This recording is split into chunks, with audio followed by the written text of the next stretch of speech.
रोजी रोटी की तलाश में घर से हजारों किलोमीटर दूर गया एक बेटा परिवार के सपनों को पूरा करने निकला था, लेकिन लौटकर आया तो तिरंगा में लपटा नहीं बल्कि एम्बुलेंस में उसका शव था। सबसे दर्दनाक बात यह रही कि बड़े भाई ने उसे अपनी आंखों के सामने गिरते देखा, लेकिन चाहकर भी बचा नहीं सके। इस हादसे ने पूरे गांव को गम में डुबो दिया।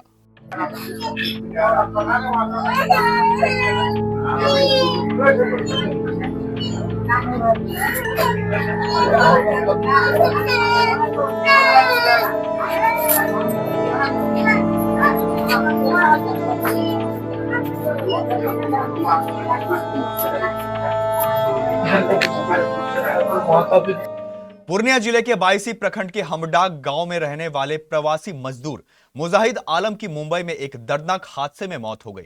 जानकारी के अनुसार वह एक निर्माणाधीन इमारत की 14वीं मंजिल पर काम कर रहे थे। इसी दौरान अचानक उनका पैर फिसल गया और वह नीचे गिर पड़े। हादसा इतना भीषण था कि उनकी मौके पर ही मौत हो गई। मृतक के बड़े भाई शमशाद आलम ने हमारे केबीसी संवाददाता नवाब को बताया कि घटना के समय वो महज 6 मीटर की दूरी पर काम कर रहे थे। उन्होंने अपने भाई को गिरते हुए अपनी आंखों से देखा, लेकिन सब कुछ इतनी तेजी से हुआ कि वह कुछ भी नहीं कर सके। उन्होंने कहा कि रोजगार की कमी के कारण उन्हें बिहार छोड़कर दूसरे राज्यों में मजदूरी करने जाना पड़ता है। अगर अपने राज्य में रोजगार के अवसर होते तो शायद आज उनका भाई जिंदा होता। नमस्कार, मैं हूं नवाब। इस समय मैं मौजूद हूं पूर्णिया जिला के बायसी प्रखंड अंतर्गत हबडांग गांव में। यहाँ पे एक प्रवासी मजदूर की मौत हुई है 14 मंजिला बिल्डिंग से गिरने से। आइए मैं जानने की कोशिश करता हूं कि ये घटना कैसे हुई। क्या नाम है आपका? शमशाद आलम। कौन सा गाँव है ये? हमारे गांव हबडांग, सटांगी हबडांग। मृतक के साथ आप आए जी। कैसे घटना हुई है? घटना हुई, हम लोग 13 मंजिल के ऊपर काम कर रहे थे। अच्छा।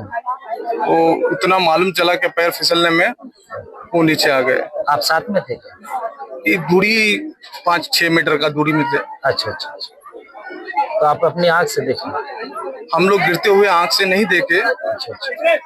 लेकिन गिरे नीचे तो देखे। अच्छा अच्छा। तो पैर फिसलने से? जी, पैर फिसलने से। अच्छा अच्छा। आप क्या चाहते हैं?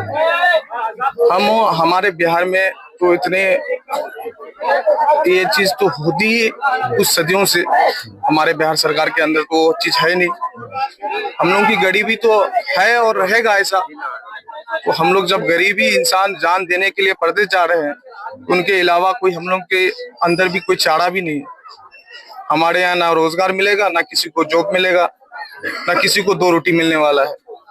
यही हम लोग 2 रोटी के लिए चले जाते हैं परदेश।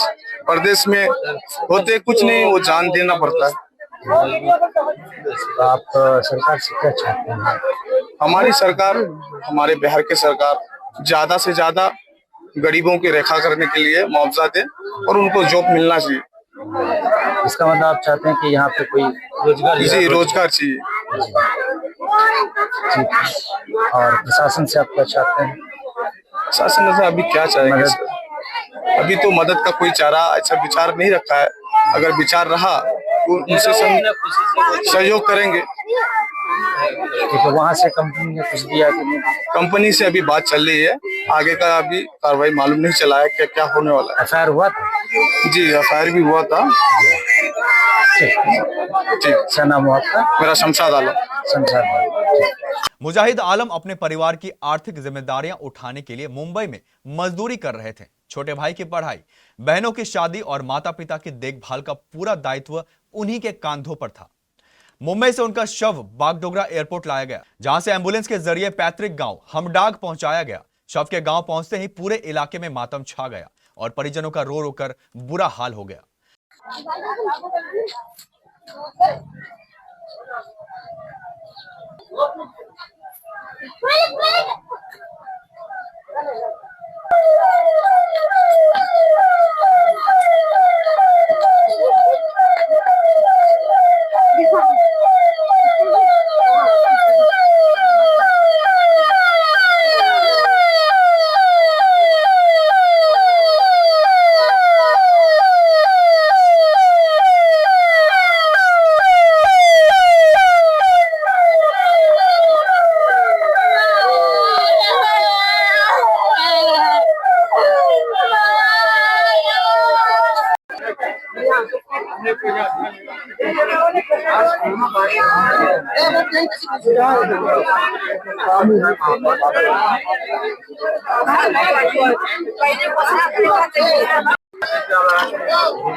परिजनों ने आरोप लगाया कि मुंबई पुलिस ने पोस्टमार्टम कराने और एफआईआर दर्ज करने में देरी की। उनका कहना है कि बाद में सुरजापुरी फाउंडेशन वॉलंटरी नामक संस्था की मदद से पोस्टमार्टम की प्रक्रिया पूरी हो सकी। क्या नाम हुआ आपका? मकसूद आलम। अच्छा, सुना कि आपका लड़का जो है मुंबई में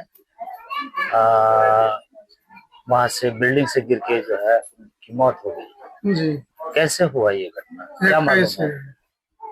ये 14 या 12 महला के ऊपर में था, स्लैब दिया हुआ था, नीचे का जो जाली था वो खुल गया था। उसके बाद जो है वो ऑटिंग इसमें जो है वो 1 मीटर का उसमें रिंग डाल के उसमें जो है बांदी लगा रहा। उसी में उनका जो है अब पैर स्लिप खा गया है, क्या हो गया उसके बाद जो है वो गिरने के बाद जो है फिर वो वही जो है स्पॉट डेथ कर गया। हाँ, तो शादी हुई थी उनकी? शादी नहीं। अच्छा, कितने साल का लड़का था? तो तकरीबन 18 से 19 साल का। 18 से 19। अच्छा, तो वहाँ पे जो है एफआईआर हुआ था क्या? जी, वहाँ एफआईआर हुआ था। अच्छा, तो कुछ मुआवजा दिया गया कि नहीं दिया गया? हमको कुछ मालूम नहीं है इसके अच्छा। बारे में, हाँ।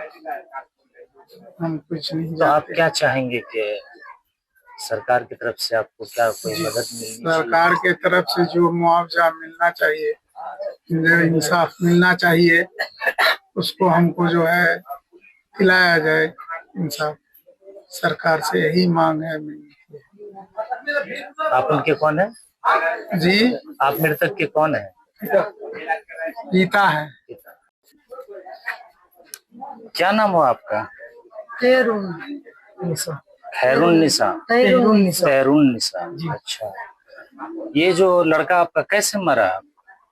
ऊपर काम करवा गई। अच्छा, ऊपर ते पड़े गए, मोर बेटा गिर। कितना लड़का है आपको? कितना लड़का है आपको? 5 जन, एकटा मोर गया, 6 जन।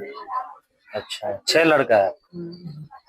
एक मर गया, कैसे मरा था? बम्बई से बिल्डिंग से पड़े। वो भी गिर के मरा था? नहीं, वही अभी। अच्छा अच्छा, अभी जो मरा वो बिल्डिंग से गिरा। अच्छा, उससे पहले वाला कैसे मरा था? उसके पहले वाला नहीं, मतलब 5 है, एक मतलब 6 के जगह में 6 थे। अच्छा, 6 के बाद एक गुजर गया, 5वां नंबर का लड़का गुजर गया। अच्छा जी, ठीक। आप कौन है उनके? उनका बड़ा भाई है। बड़ा भाई। क्या नाम है आपका? मोहम्मद ताजुद। अच्छा, कौन सी जगह है ये?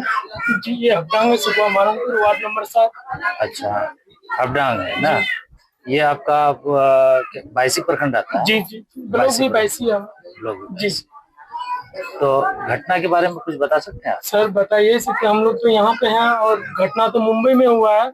वहाँ से जो थोड़ा बहुत जानकारी मिला है कि ऐसा ऐसा मामला कि बिल्डिंग के ऊपर से वो थोड़ा बहुत मतलब वो काम कर रहा था, काम करने के समय पता नहीं उसके साथ क्या हुआ नहीं हुआ, वो बिल्डिंग के नीचे से गिर गया। हम लोग तो इतना कंफर्म कह नहीं सकते वहाँ का खबर। जो वहाँ से पूछा, यहाँ से सवाल किया जाता है, वहाँ से जवाब मिल रहा है कि वहाँ से गिर के अचानक अपने आप मर गया। बस इतना तक हम लोग जानकारी हम लोगों को मालूम है। पर मेरा भाई को हम सरकार से यही रिक्वेस्ट है, हम सरकार से यही मांग कर रहे हैं कि जो मेरे माँ बाप है, अभी मेरे बाप बीमार है, मेरा मम्मी भी बीमार है, और उन लोगों को जो मुआवजा मिलना चाहिए सरकार की तरफ से वो मिलना चाहिए। हम भी बीमार हैं, आज हम 2 साल से बीमारी झेल रहे हैं, हम भी बीमार हैं। अभी घर का कमाने वाला वही था, बाकी सब 2-4 भाई जो है, हम लोग 5 भाई जो पढ़ाई कर रहे हैं, वो भी कमा रहा था और भी वो काम करते करते समय वो बिल्डिंग के ऊपर से गिर गया। और हम लोग इतना ही हम लोग को मालूम है, हम सरकार से यही गुहार लगाते हैं कि हम मेरे माँ बाप को जो मिलना चाहिए, जायज का मुआवजा जो मिलना चाहिए वो मिलना चाहिए। हम सरकार से मांग यही करते हैं, सरकार से रिक्वेस्ट करते हैं। हमारा यहाँ का बिहार का जो मुख्यमंत्री है सम्राट चौधरी, उनसे भी मांग है हमारा, उनसे भी गुजारिश है कि मेरे माँ बाप को ज्यादा से ज्यादा मुआवजा मिलना चाहिए। क्या नाम हुआ? मोहम्मद ताजुद्दीन आलम, हब्डांग सुबह माननपुर, वार्ड नंबर 7 है हमारा। हम 22 ब्लॉक है, प्रखंड हमारा भी ब्लॉक की 22 है जी। हम सरकार से यही गुहार करते हैं कि हमको मेरे माँ बाप को सबसे ज्यादा मुआवजा मिलना चाहिए, सरकार की तरफ से मांग करते हैं। वो बच्चा हमारा, मेरा छोटा भाई है, मेरा पला पाला है, उनको ज्यादा तो उनके माँ बाप को मैं यही गुहार करते हैं। हमारा यहाँ का बिहार के मुख्यमंत्री से हमारा यही रिक्वेस्ट है कि हमारा भाई को जो भी मेरे माँ बाप को उनके जरिए से सरकार की तरफ से मिलना चाहिए वो मिलना चाहिए, यही मांग है। उनका जिंदगी खत्म हो गया, वो दोबारा आएगा नहीं। माँ बाप को देखता, माँ बाप का सहारा था, वो गुजर गया सामने से। मुजाहिद अपने पीछे माता पिता, 3 बहनों और 5 भाइयों का भरा पूरा परिवार छोड़ गए हैं। पीड़ित परिवार ने सरकार से उचित मुआवजा और आर्थिक सहायता देने की मांग की है। जॉकी एक्सक्लूसिव ब्रांड स्टोर अब आपके शहर कटिहार में भी। Undergarments, shorts, T shirt and trouser, शानदार माइक्रोफाइबर से बने गारमेंट्स जिसे पहनकर आप महसूस करेंगे आराम भी और आनंद भी। मेल, फीमेल और बच्चों के लिए डुप्लीकेट से बचने का एकमात्र रास्ता jockey exclusive brand store, MG road, Katihar.